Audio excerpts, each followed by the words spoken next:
Hey everyone, welcome back to my channel. Before we dive into today's content, I want to give a special shout out to Painter of Words from Zimbabwe. Painter of Words, your comment on my last video completely blew us away. Your creativity and thoughtfulness truly stood out, and I'm so grateful to have you as part of this community.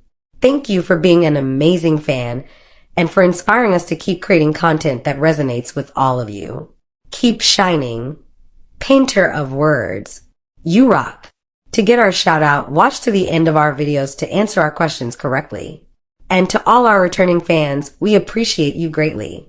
Keep binge watching and sharing, and please remember to subscribe and hit the bell icon so that you will be notified when our next video pops. Thanks a bunch. Now to today's video. I never thought I'd start a story this way, but here it is.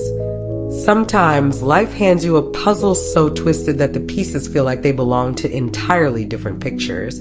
You twist, turn, and force your way through it, all while wondering how you ended up here in the first place.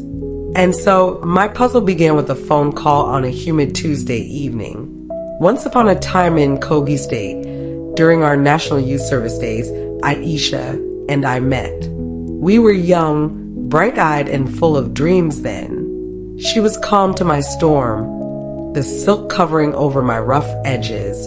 We were different in so many ways. She was all poise and structure, and I was chaos wrapped in determination. But it clicked. Maybe because our honesty with each other never felt forced. Time only made our bond stronger, and even after NYSC, we stayed close. Shared secrets, endless calls, and truths so raw they'd crack anyone else's pride. That was our thing. You know the generalization about girls from Akwa Ibom, or Calabar like most Nigerians call it. Aisha always wanted to hear just about knacks and smashes, as if I was the one with the only golden key to forbidden erotic stories. Would you blame her?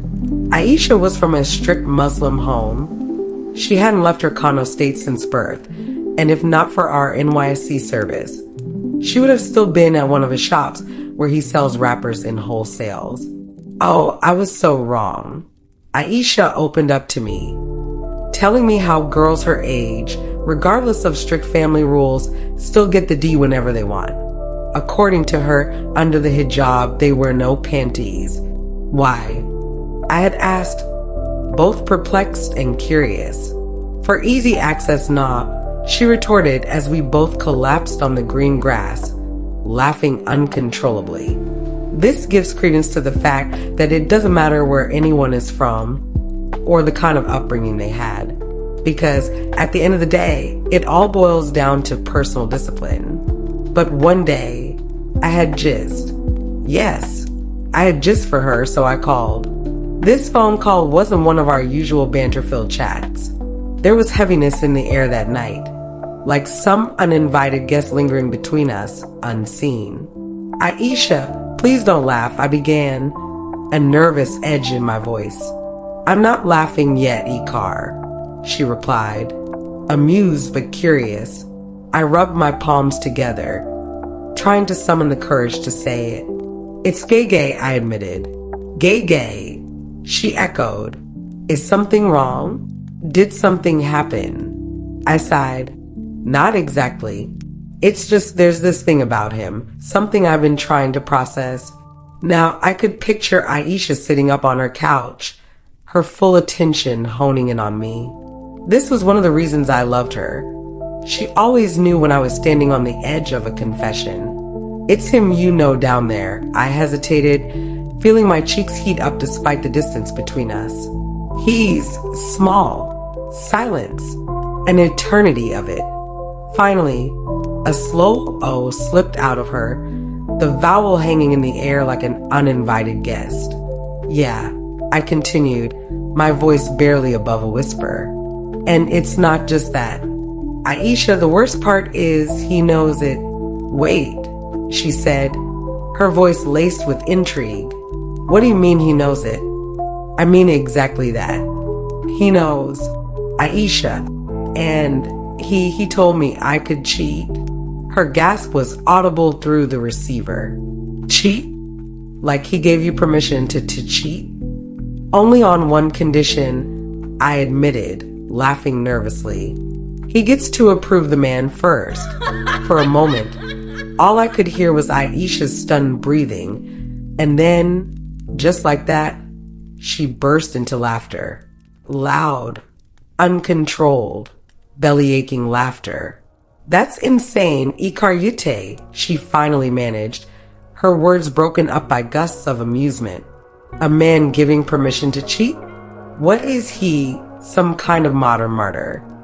I don't know what he is, I replied, my tone defeated but faintly amused by her reaction. But he says it's because he loves me, that he just wants me to be happy. Happy, she exclaimed, her voice hovering between disbelief and reluctant admiration. Your man's something else, I'll tell you that. But Aisha, I murmured, leaning into the unease that had been gnawing at me for weeks. I don't know if I can do it. Doesn't it feel wrong? That's insane, Ekaete. A man giving permission? I thought men were territorial. I really don't know if I can actually go through with it. She listened to me like my words refused to compute, her cup poised midair. That sharp gaze of hers could pierce through solid walls. That man loves you, Fa, she finally said, her tone definitive, like she could command the universe if she wished. But honestly, Ikar, how does that not unsettle you? Him giving permission for something like this? I shrugged, though inside my head it was a battlefield. He says he'll wait for me to decide, that it's my choice and he won't judge me for it. It's not what I expected, Aisha. None of this is.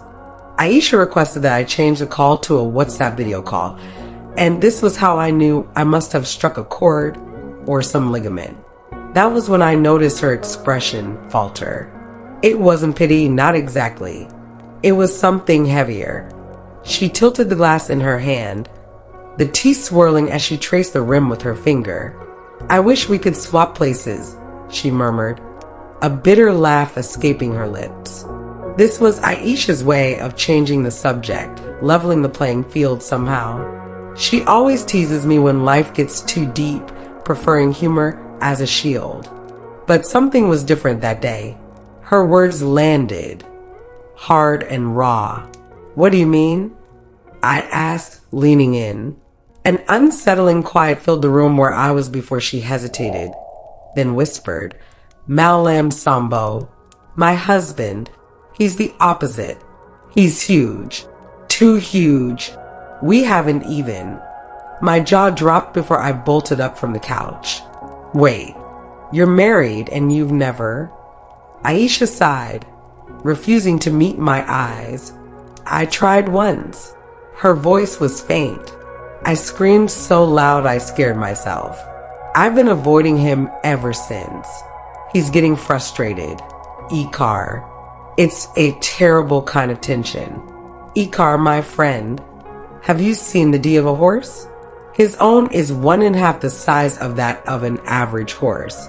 The night I saw it was the night I understood why his friends, both male and female friends, call him horsepower. I swear, I didn't speak and didn't know how to respond immediately. In my mind, I imagined her husband, Malam Sambo, this tall, broad-shouldered man with an aura that had always struck me as commanding. But Aisha never told me details about their private moments. Not like this. The silence stretched until Aisha, with her trademark wit and half-seriousness, said, Imagine if we could just switch. It startled a laugh out of me. Switch? Are you joking? Maybe I am. Or maybe She stopped herself, shaking her head as she grinned. Never mind. Forget I said that. But we didn't forget. That fleeting joke. That moment where we laughed until we felt ridiculous. That was where the idea was planted. And once an idea takes root, it grows, even when you least expect it. Days passed, as they always do. I had no intention of entertaining Aisha's ridiculous comment, but in the back of my mind, it lingered like the smell of storm clouds before the rain starts. It wasn't until later, when we were scrolling through WhatsApp while silence fell between us, that it came up again. She had sent me a voice note first, one of those short and to the point audios. "E-car, check your email. I need your take on something." Or wait, "I'm going to call you on WhatsApp video call." In less than 5 seconds, the call came in. "See, let's do this thing, please. Let's swap our men." I turned to her slowly, half convinced I had misheard her. "You're insane." My voice was sharp, but it cracked, betraying the fact that a small, forbidden part of me had entertained the idea too. "Think about it," she said, leaning forward, her brown eyes ablaze with some twisted kind of logic. "You get what you need, I get what I can handle. No cheating, no secrets. Everyone consents." "People don't consent to this," I shot back, the absurdity of the suggestion settling over me like fog. "They endure it, regret it, and eventually fall apart because of it." Aisha shook her head, waving her hand through the air as if swatting away my argument like a pesky fly. "Come on, Ekaete. You think people don't already do this? They just don't admit it. At least we'd be honest. And isn't honesty what matters? Isn't that what every relationship expert preaches?" The cynicism in her voice made my chest tighten. I sighed deeply, closing my laptop. There was no way I could focus on writing my academic paper with Aisha sitting inches from me, proposing something so ridiculous it blurred the line between revolt and revolution. "You think they'd go for it?" I asked reluctantly, my voice barely above a whisper. "Only one way to find out," Aisha replied, her smirk as sly as a predator's. Convincing me had taken Aisha close to half an hour. Convincing our partners, however, took weeks, and that was no accident. We were careful, deliberate, almost surgical in how we planted the idea into their heads. This wasn't just a suggestion. It was a manipulation, a carefully crafted symphony of arguments, reassurances, and subtle emotional nudges. "Things are different with you and Sambo," Aisha said, setting her wineglass down on my kitchen counter one Friday evening. "And Alex trusts me. I know he does." Trust. The irony of that word in this context wasn't lost on me. "But trust bends," I replied, playing devil's advocate as I stirred the pot of jollof rice on the stove. The aroma filled the kitchen, but so did the tension of our conversation. "Sometimes it bends so far it snaps." "It won't snap," Aisha said confidently. She crossed her legs and leaned back in her chair, the very picture of determination. "It's not like we're talking about running off into the sunset with each other's partners. It's one night Ekaete. A controlled experiment. Controlled experiment." That was how she sold it to me, and eventually how we sold it to them. More than once I wondered if Aisha should have been a lawyer. She had a gift for framing depravity as practicality, for making chaos seem methodical.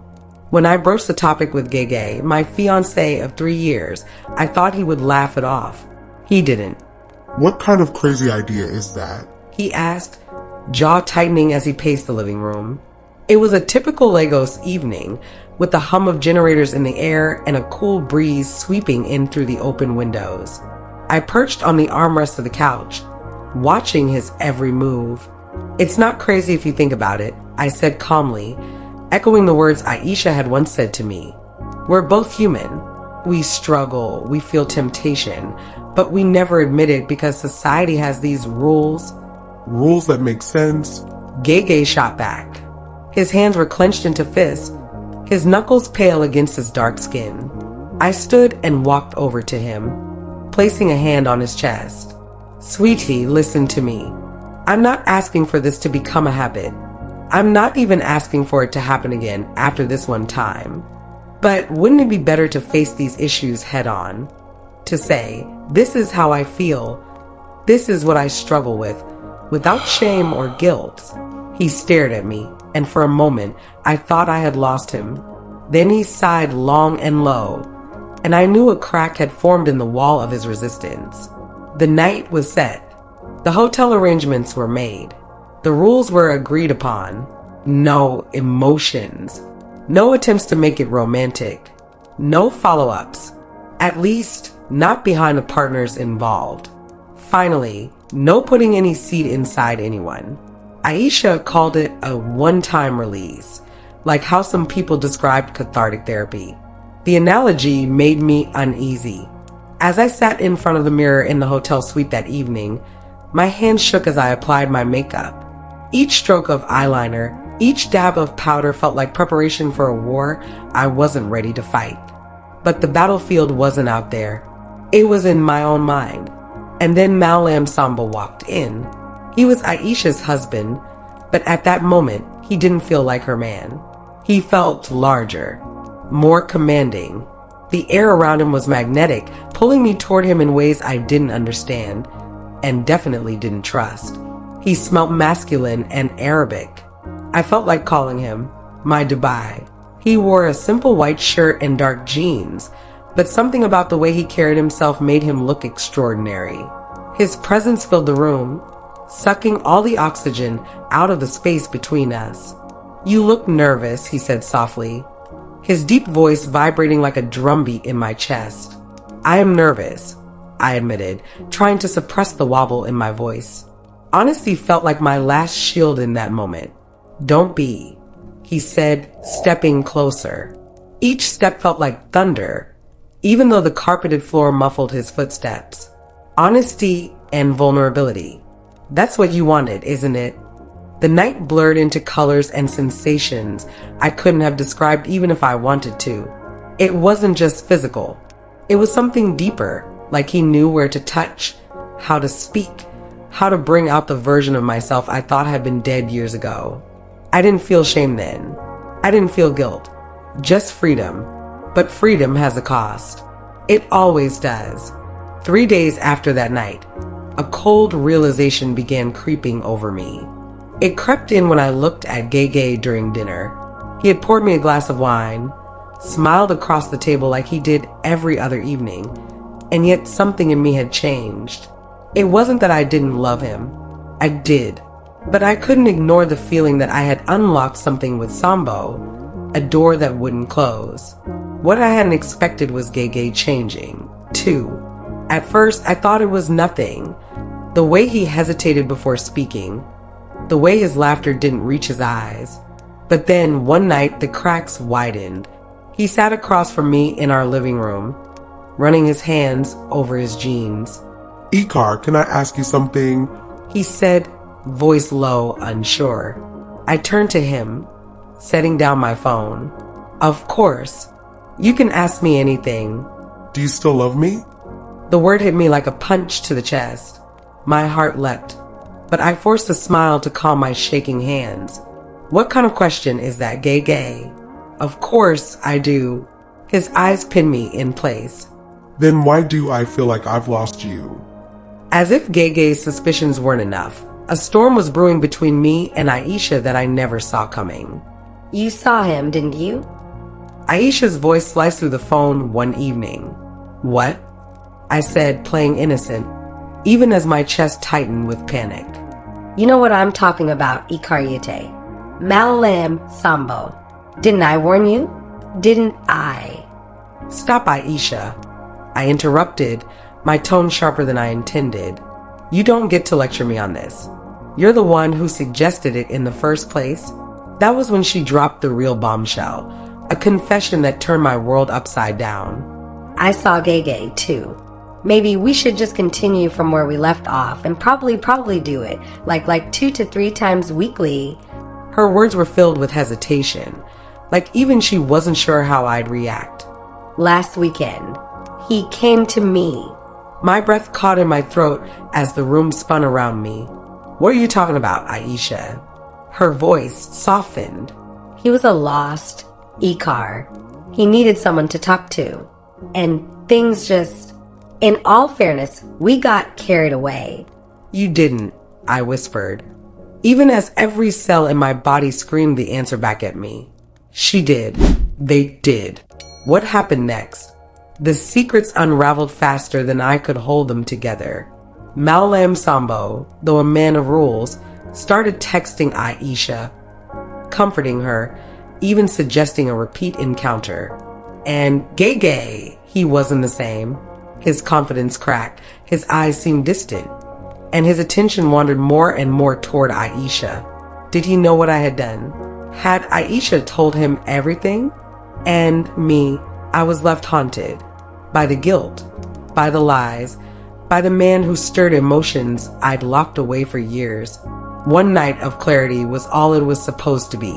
But now my engagement, my closest friendship, and my idea of myself hung by a thread, one that tightened like a noose with each passing day. I accepted my fate. I rode me the horse of Aisha more and more. Or better put, I allowed her donkey to do the triumphal entry into my Jerusalem.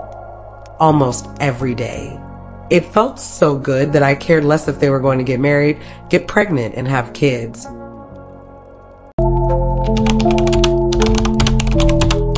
Thank you for watching to the end of this story. Do well to subscribe and click on the bell icon. This will help YouTube notify you when our next video gets uploaded. Where are you watching us from? Who is your favorite character? Guess what? You can share your forbidden confessions with us via email or WhatsApp, and we would most likely have it featured. Send it as a document via email to forbiddeneroticconfessions@gmail.com or as a voice note via WhatsApp to +44 741 831 6330. Again, it is +44 741 831 6330. I will see you again in the next video. Until then, stay sensual.